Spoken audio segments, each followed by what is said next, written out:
It's Adam here for PC Monitors, and in this video I'm going to be taking a look at the OSD on-screen display menu system of the AOC CU34G2X. The OSD is controlled by pressable buttons on the underside of the bottom bezel towards the right side. There are also some engraved button labels.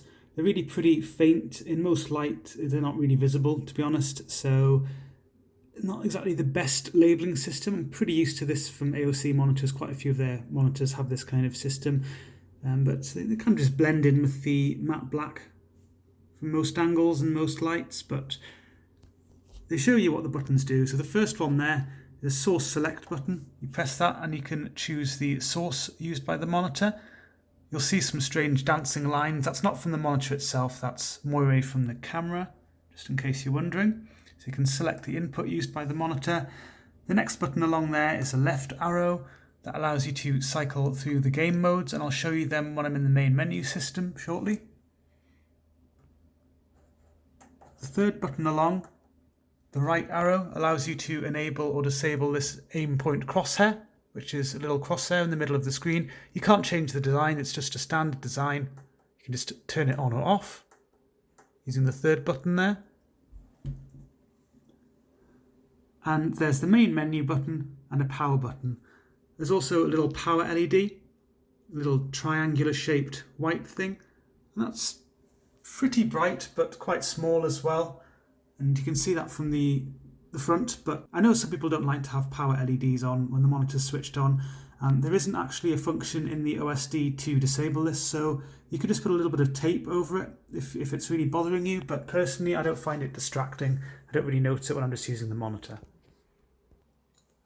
So when you're in the main menu system, which you access by pressing the fourth button along, it's laid out in AOC's quite old school style.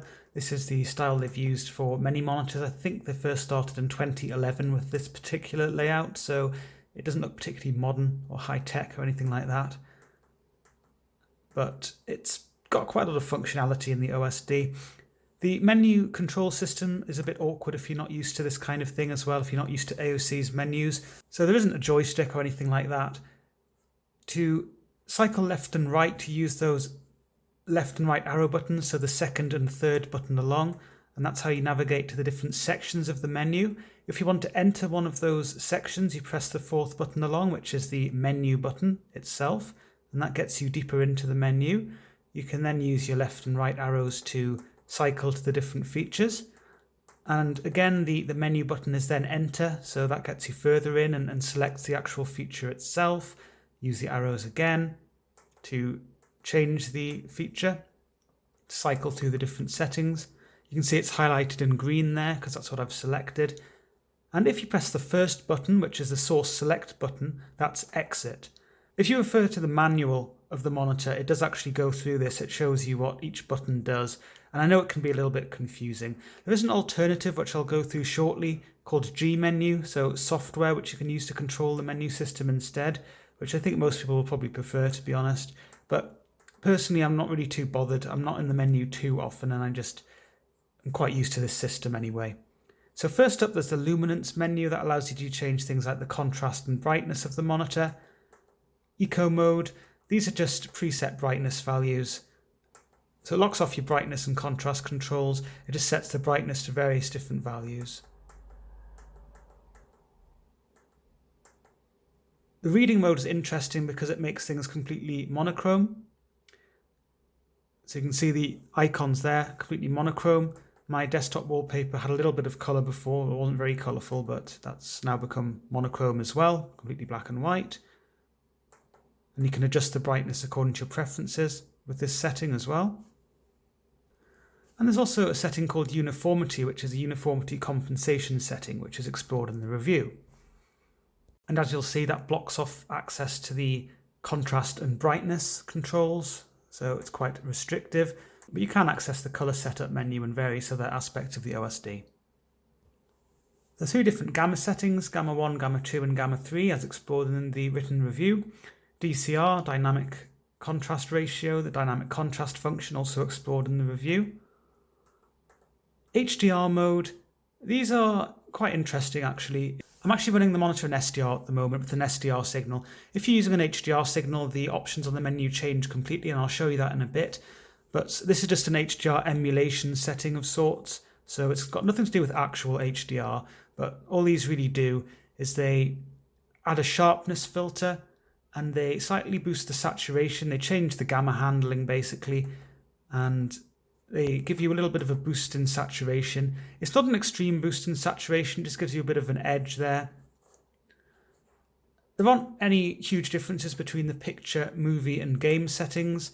The game is the strongest with its saturation, but still not extreme.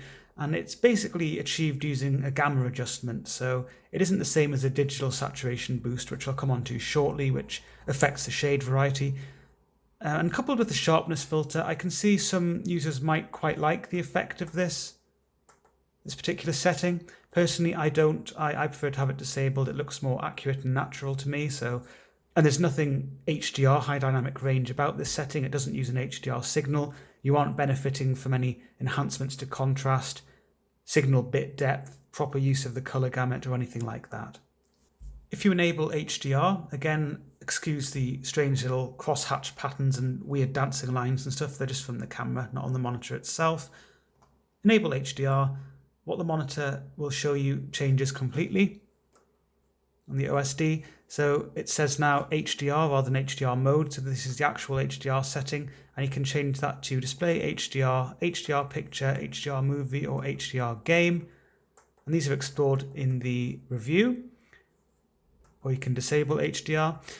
But if you've got HDR enabled, you'll see that pretty much everything is grayed out. You can't adjust the brightness, the contrast, anything like that, the gamma mode. And that's quite normal under HDR because they're a very specific set of parameters that it's supposed to follow. Doesn't necessarily mean it does, but it is usual to have your adjustments locked off quite a bit. You can't access the color setup menu or most of the game setting menu either. I know I haven't been through these settings yet, but you'll see that you can adjust the overdrive and a couple of other things, but lots of things are grayed out. Next up, there's color setup. That allows you to change the color temperature. There are various different preset values: warm, normal, cool. So warm is the default. Normal has slightly strange values for the color channels. I'm not sure why you'd really want to use that. It's not normal exactly, not to me. Cool is, well, very cool looking, has a high color temperature. sRGB is an sRGB emulation setting as explored in the review.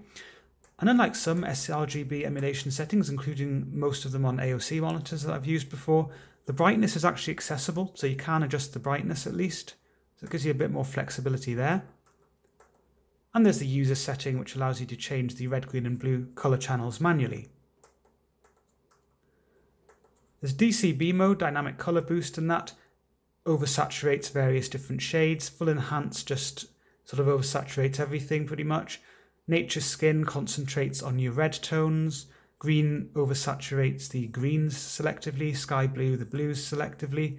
Auto detect is supposed to look at the content itself and sort of decide what it's going to oversaturate. But I do say oversaturate because it's not a natural boost in saturation. It's a digital saturation adjustment, and it pulls things close to the edge of the gamut, so you reduce your shade variety. I know I've explained this before, and I explain it a bit in the review, so I'm not going to say much more about that, but I don't like this setting. DCB demo. This just gives you a split screen showing the dynamic color boost on one half and the normal settings on the other. So not particularly exciting, but if you want to have a bit of an idea about what this DCB setting does, that could be helpful for you. Next is picture boost, and that controls something called bright frame, and that puts a frame on the screen.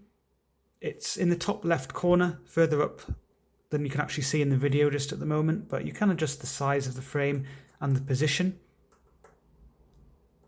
And this frame has different brightness and contrast controls to the rest of the screen, but note that this is a digital brightness control. It doesn't change the backlight brightness, so just allowing you to adjust the image, basically the gamma of the image, with this framed area compared to the rest of the screen. And you might want to do that if you were wanting to highlight a particular area of the screen, for example.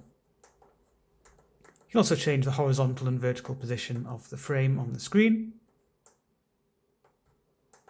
Next, there's OSD setup.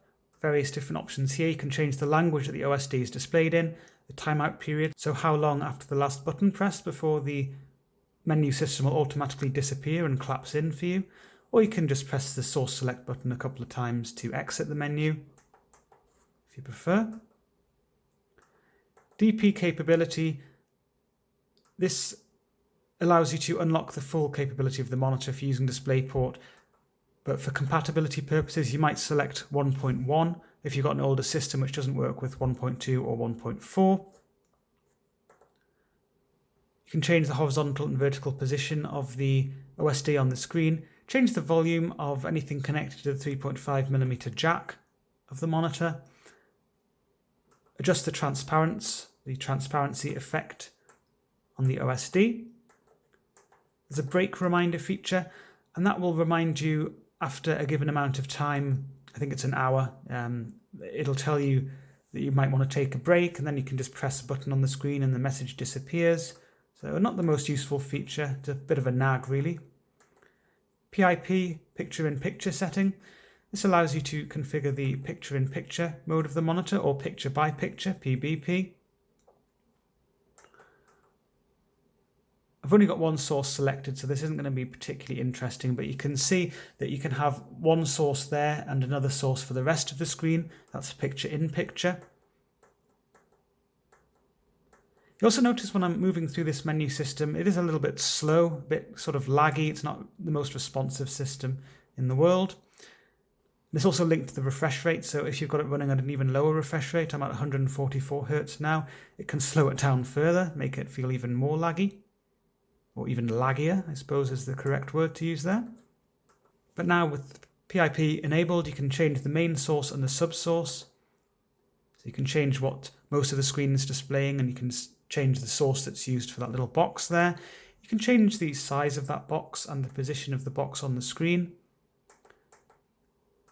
You can enable or disable the audio, and you can swap the sources around. For PBP, picture by picture, that's just a side by side. So if you've got it running at 3440 by 1440, things will just look really squashed up like that. But if you're really funky with custom resolutions, you'll be able to get it so it's undistorted and you have two different sources side by side. But I think for most people, the PIP setting is probably the more useful of the two. And it's only two-way P by P, so you only have two sources available. Next, you've got game setting, probably the most interesting part of the menu system, at least to me it is. Various game mode settings, so these are just presets. I don't like these, they just adjust the saturation and sharpness levels. They kind of basically mess the image up in various ways, and they also lock off control to various settings. So you can see with most of these game modes, you can't actually access much of the luminance setting or any of the luminance setting except that HDR mode there. So for all intents and purposes, this is pretty useless. These presets are pretty useless. But I often say that about monitor presets. I don't like them. I prefer manual control. There's Gamer 1, Gamer 2, and Gamer 3. I don't like the balance of these either. They're a bit better, to be honest, but they're not perfect. And you also don't get access to the color setup menu when you're using these. So that's grayed out. You can see the color setup menu there is grayed out. But you can access the luminance settings, or at least most of the luminance settings. So it gives you a bit more flexibility, but still, I don't really see the appeal of that. And I prefer to have this off and manually adjust things myself. There's shadow control, and that is designed to enhance the low-end visibility, so you can see enemies more clearly in dark areas, give you a competitive edge, or you can lower that to decrease your visibility and make things look kind of more cinematic, I guess, deep and cinematic. But the adjustments these make are extremely far-reaching and extreme, even when you're just adjusting it one notch up or down. So one notch up, it completely floods the image. It looks like the gamma is extremely low, so it doesn't just selectively look at those dark shades and enhance the visibility there. It actually raises the black point, so it crushes up your contrast. It raises much brighter shades as well, so they're far brighter than they should be. And this means that this setting, in my opinion, is pretty useless, quite a poor implementation, to be honest. And again, if you lower it, even if you lower it by just 1 to 40, it's quite an extreme adjustment, so not very useful. If you want a competitive edge and you want to have enemies more visible in dark areas without things looking completely dodgy, then I'd suggest just using gamma 2 as the gamma setting, because that'll give you a lower gamma. It'll increase your low-end visibility without upsetting the image as much as this shadow control setting does. There's low input lag. I usually have that on, except actually it's only available as an option if you're running with adaptive sync off. If you've got adaptive sync on, then it grays the option out. However, according to my testing, it's as if the setting is enabled, at least at 144 Hz, that's the case. There are some things to be aware of at 60 Hz, but I'm not going to go through this in the OSD video. But if you refer to the input lag section of the written review, it explains all of this. So in other words, if this is grayed out and you're running at a nice high refresh rate, don't worry about it. You've got adaptive sync on, that'll be why it's grayed out. There's game color, and this is a digital saturation boost, a bit like what I was talking about before with dynamic color boost, but this gives you more flexibility. So this could give you a more gentle boost in saturation if you just increase it a little bit. And I appreciate that some users do like this look, or you can have a more extreme boost in saturation, but you have to be aware that what this is doing is it's pulling shades close to the edge of the color gamut without expanding the color gamut itself. So what that means is you have a reduction in shade variety, and it crushes things together and you lose that shade variety and things don't really look natural at all. But if you like the look of this, perhaps just up 1 or 2 places, then feel free to use this, or you can decrease the saturation levels if you prefer. It's also worth noting, because the color gamut extends a bit beyond sRGB on this model, some people might be tempted to perhaps reduce this a little bit. But what I find is, even if you just reduce it 1, it sort of takes the edge of saturation off a bit too much for some shades, and others remain quite heavily saturated, so it's very difficult to get the balance right. But some people might prefer this. It's really just something you can adjust according to your own preferences. It's quite similar to NVIDIA's digital vibrance control that they have in an NVIDIA control panel, or AMD's saturation slider in their graphics drivers. Next, there's low blue mode, low blue light settings. So multimedia is the weakest, internet's a bit stronger, office a bit stronger, reading the strongest. And what these do is they create a warmer look to the image. They greatly reduce the blue color channel strength and therefore reduce blue light output from the monitor. It also gives a bit of a green look to the image, and that's because the green channel is maintained at quite a strong level, and that's to ensure that this doesn't compromise contrast. It doesn't compromise your static contrast, because reducing the green channel, although it can create a better image balance, it also reduces your static contrast. So it's a bit of a compromise there. In my experience, the level of sort of green addition, it is noticeable at first, certainly, but over time it becomes less noticeable. And I actually use the reading setting for my own viewing comfort in the evenings. It's important to reduce blue light exposure in the hours leading up towards bed. That's important for your correct hormone levels for sleep and all that kind of stuff. I talk a little bit more about that in the written review. Overdrive, again, I'm not sure why this is set to off now. I usually have medium, so I was messing around with various different settings and it seems to have reset a few things. There are various different settings here anyway. There's off, weak, medium, strong. As I said, medium is my preferred setting, and I explore these in the review. Frame counter, that displays either in the top right, the bottom left, or the top left the current refresh rate of the display. I'll have to move the camera just a little bit to show you that. So 144 Hz, and if you've got adaptive sync enabled and it's within the variable refresh rate range of the monitor, then it'll display the frame rate of your content. It'll reflect the frame rate. If you're not using adaptive sync or you're outside of that range with your frame rate, then it's not going to show you anything other than the static refresh rate that the monitor's set at. Or technically, if you're below the floor of operation, it'll show you a multiple of the frame rate, but what it is showing you is the refresh rate rather than the actual frame rate. The two remaining settings here, you can't use them at the same time. There's MBR, motion blur reduction, which is a strobe backlight setting, and you can't use that at the same time as adaptive sync. So adaptive sync is enabled or disabled here, That allows you to use AMD FreeSync or NVIDIA's G-Sync compatible mode, depending on your GPU and level of support there. But if you disable adaptive sync, you then have access to MBR, motion blur reduction. That's a strobe backlight setting, and that's explored in the review. In the video, isn't very interesting to show you, to be honest. You just see a flickering of the backlight, and increasing the MBR setting potentially improves the motion clarity at the expense of brightness, so the image gets increasingly dim as you increase this setting or decrease this setting. So the image becomes increasingly dim as you increase this setting. So you can find a balance between motion clarity and brightness that suits you, but the actual brightness levels, they're explored in the written review, so I definitely recommend checking that out if you're interested in this feature. And the actual feature itself is explored in the responsiveness section, the effect it has. There's another setting to be aware of, is overdrive can now be set to boost with adaptive sync off. And what that does is it sets MBR to 20, although it says 0 there, it's not 0 because that would be disabled. It sets it to 20, which is the strongest level of MBR, and it also changes the overdrive setting.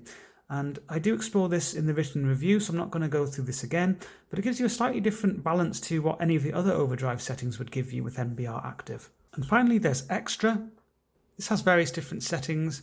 You can have the monitor automatically select the input, or you can manually select the input yourself. Off timer, which will turn the screen off after a given number of hours. It gives you a message on the screen so you can interrupt the process if you didn't actually want it to turn off and you've got this enabled. You can set that between 1 and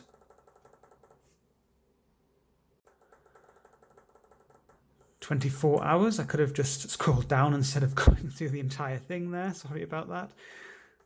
Didn't realize you could do that. Okay, so between 1 and 24 hours, or 0, which has the feature disabled. Image ratio, this is only applicable if you're running a certain non-native resolution. So I'm going to show you that quickly.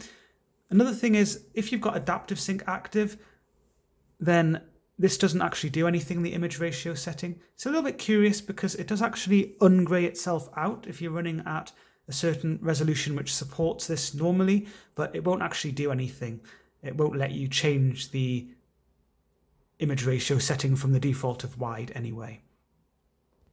So to show you all of this, I'll just change the resolution to something which actually makes use of this. And you'll see it says that the current resolution that's used, whether SDR is used there or if it's in HDR mode. So it tells you if your signal is SDR or HDR. It shows you the horizontal frequency and the more important one, the V frequency. But if you're running adaptive sync, it just says adaptive sync and doesn't give you a value there. But at least it's a quick indication that adaptive sync is active and should be working properly. So if I select 2560 by 1080, because that is a resolution which can be scaled with the monitor can use its scaler with properly. You'll see that currently the whole screen is used. It's displaying the image. It's using interpolation. I explore that in the written review. The interpolation process used gives a bit of softening. It always does, but I do explore that in the written review. But you'll notice that that image ratio setting is not grayed out anymore. However, if you try and change it, you can't. So you have to disable adaptive sync as well. Otherwise, it just uses its default scaling behavior for each resolution, and that can differ depending on the resolution you're using. So you can see it's doing the same thing now. That's the wide setting. It uses the full screen space with this resolution. But there are different settings. There's one-to-one pixel mapping. So that uses only the pixels called for in the source resolution, whilst using a black border for the rest of the screen. So that keeps things completely undistorted, perfectly sharp for the given resolution you're using. And there's various other settings which allow you to simulate various different aspect ratios and screen sizes. These may make more sense for some resolutions than others. It looks a bit weird for this one, to be honest. You see it's all squashed up. So there's 17 inch, there's 19 inch 4x3, 19 inch 5x4, 19 inch 16x10.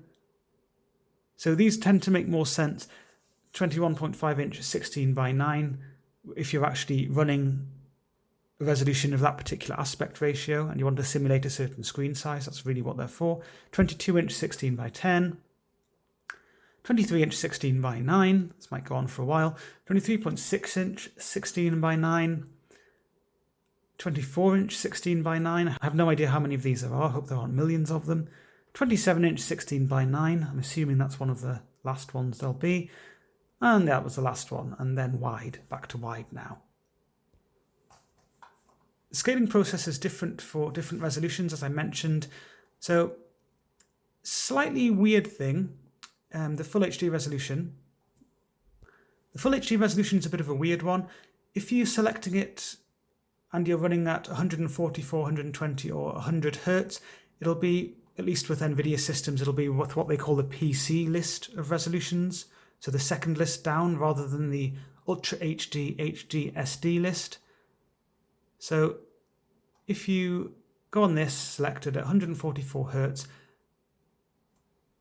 you'll see that it has the resolution without any distortion, but it eases interpolation, and so you've got that bit of softening going on, but it gives you black borders at the side, so it doesn't stretch things out completely, so that's good. But if you go to the menu again and look at the settings which are available to you, the image ratio settings, you'll see that's wide, but it's not really wide, it's not using all of the pixels. However, you can still activate the other settings, so there's 1:1. Now it's not using any interpolation, it's just having a little 1920 by 1080 pixels in the middle of the screen. But if instead you select 60 Hz, it'll knock you onto the resolution Ultra HD HD SD. Instead, for the Full HD resolution, I know it says 59 Hz there, ignore that. It's just what it is reported as, and you can see it says V frequency there, 60 Hz, 1920 by 1080. Image ratio is 1:1 now, which is what it's showing you, the same as I was showing you before at 144 Hz. However, the wide one now uses all of the pixels as it's really supposed to do. I don't think most people are going to be, to be honest, are going to be using the Full HD resolution with the entire screen space because it does stretch things out and it's quite awkward, to be honest. But these various options are available depending on the resolution you're using. They behave slightly differently. 2560 by 1440. The monitor doesn't have a scaling process for that resolution. So you'll see that when I go onto the extra menu again, it's just 3440 by 1440. If I run this at 60 Hz instead, again, 3440 by 1440. So it's actually just using GPU scaling here. Next, there's DDC/CI. That allows you to use certain plug-and-play functionality of the monitor. Specifically, you can use software to control the OSD, and that's what I'm going to show you very shortly. I'm going to use AOC G-Menu, and you can download G-Menu from a link which is included in the description of the video, or you can use your Google Foo skills to work out where you can get it from. But I like to give people a link because I'm kind like that. There's also an option to reset everything to factory defaults. So onto the G-Menu software then. This is quite nice in that you don't need to have a USB cable connected. It uses the DDC/CI channel, as I mentioned, and that runs through your display connection rather than needing to use USB as a separate way of communicating with the monitor. So you can quickly activate or change the game mode. You might notice that it's not actually doing anything with the screen at the moment. Sometimes there's a little bit of a delay before it starts doing stuff. And actually, I've had this open for a while and I was messing around with the OSD endlessly, so I think I'm probably going to have to reopen the application. So if for some reason it's not responding, just open the application again, should be fine. He says. Yep, okay, it just took a little bit of time, but now it's responding pretty quickly to me changing various things. I think I just really confused it before by having G-Menu open whilst using the main OSD and changing millions of different things. Or my favourite, custom, so that's what I was using before and what I was showing you in the OSD. Then you can press advanced, and that allows you to manually adjust various different settings, such as the colour channels. You can change to one of the different colour temperature settings, shadow control, game colour, brightness, contrast, dial point, so you can quickly activate or deactivate that on-screen crosshair. The frame counter feature as well. DCB mode. Don't do that, just don't. Overdrive. Again, I don't know why it's turned itself off. I definitely like to use medium. It just does that sometimes when I'm messing around with other settings. You can change the gamma mode as well. and activate the dynamic contrast ratio feature. So there's plenty of settings here, and it's very easy to mess around with them, change them here. And if you've changed things in a way that you really like and you don't want to have them overwritten, you can export them and then you can later import them, or you can export and import different sets of settings. So that's quite a nice little functionality to have. There's also another feature of Gmenu is Game Sync, and that allows you to have different presets assigned to different applications. Unfortunately, you can't completely customize the settings. So if you select custom, it's just whatever you had with your custom setting before. You can't customize it completely. But if you do happen to find the presets tolerable, I don't, then you can do this. But though, to be fair, I am a great believer in having a good set of settings that apply to everything, because the good set of settings for games will apply to movies, will apply to the desktop. It's really what you should be trying to achieve. Desktop sync as well, I'm not actually sure what that means. Here we are, desktop game sync mode. Okay, so it can sort of allow you to switch between your desktop settings and your game settings depending on what the application focus is. I suppose that could be useful, again, if you like to use different presets for different things. Low blue modes, you can very quickly activate the different low blue settings. This works extremely quickly, it's super responsive and actually a lot quicker than activating them in the menu system. And I do like to use the reading setting in the evening and off setting for my normal testing or use of the monitor. So it's really nice to be able to very quickly change these. Eco modes, you can change the various eco mode settings. The uniformity one isn't displayed here, that's not really a standard setting, it's not on many AOC monitors, so they haven't included it here. Extended eco features, this allows you to activate a timer for power saving, so you can have the screen dim after a given number of minutes, or you can have the screen turn off completely after a given number of minutes, between 1 and 120. Between 1 and 300 for the idle timer. You can also have a power delivery schedule if you like, so at various times, so after say 5 PM on a Monday, the monitor will turn itself off. I don't need that feature myself, but I guess it could be useful potentially. There's display, and that has various other settings. You can change the input used by the monitor. You can have various preferences related to Gmenu itself. You can activate or deactivate HDR, so if you've got it in SDR as I have at the moment, it just does that simulated HDR thing, and you can't seem to change the HDR mode like you can in the OSD.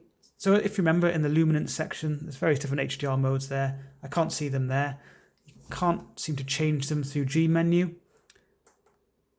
So I guess you just select your preferred one and stick with it. And I don't recall seeing that setting anywhere else either. No, it's not, there doesn't seem to be an HDR setting here either. Anyway, not a big deal, just a slight observation. You can also change the resolution, the refresh rate, and the image select. They call it image select, but the image ratio setting that I was showing you just before, it does make it look like you can change this even when you can't, because I'm using adaptive sync, I've got the native resolution, this doesn't do anything. Should be grayed out really. And last but not least, window transparency. So you can change how your Gmenu looks. If you want to be really cool, you can have it set to high so you can barely read it. And something I didn't mention before, and I'm going back to the advanced settings in my custom menu there. Just a little final thing to note, because I just reminded myself when I said that some things weren't grayed out, so it made it look like you could use it when you can't. Well, this applies here as well. So if you're using the sRGB setting, you shouldn't be able to change the gamma mode because you can't, it doesn't do anything. But for some reason the gamma settings aren't grayed out, so you can sort of flick between them, doesn't actually do anything. But the things that you can actually change, yes, they do have an effect. And I know I said one final thing, and now I'm sort of using Gmenu again. I'm remembering little tweaks you can make, little things you can do. There's also something that's quite useful, hotkeys. You can have it so that you can change the brightness level up or down with various different key presses, or you can have it switch between modes. You can change the shadow control setting, which, as I mentioned, I think is a load of rubbish, wouldn't really want to use that. Or you can change the volume used by anything connected to the 3.5mm jack. So I've actually got it set so if I press Control and up arrow or down arrow on my keyboard, it'll change the brightness. You can have the application minimized and it'll still do this. So if I press Control and my arrow keys, I can increase the screen brightness. And it increases it by increments of 10, or I can decrease the screen brightness. Might not be so clear in the video, you probably can see that actually. So you can see that it's adjusting my brightness with just some key presses. Makes it quite easy to do that. If you're running a game though, you have to have it running in a window or a borderless full screen instead. You can't have it running completely full screen, otherwise the focus is on your application, on your game. It needs to shift focus to the G menu itself to actually use these hotkeys. So be aware of that limitation. But that's really all there is to the OSD on-screen display menu system of the AOC CU34G2X. Be sure to check out the full review on PCmonitors.info. There's a link to that in the description of the video, alongside information about how you can support the work that we do.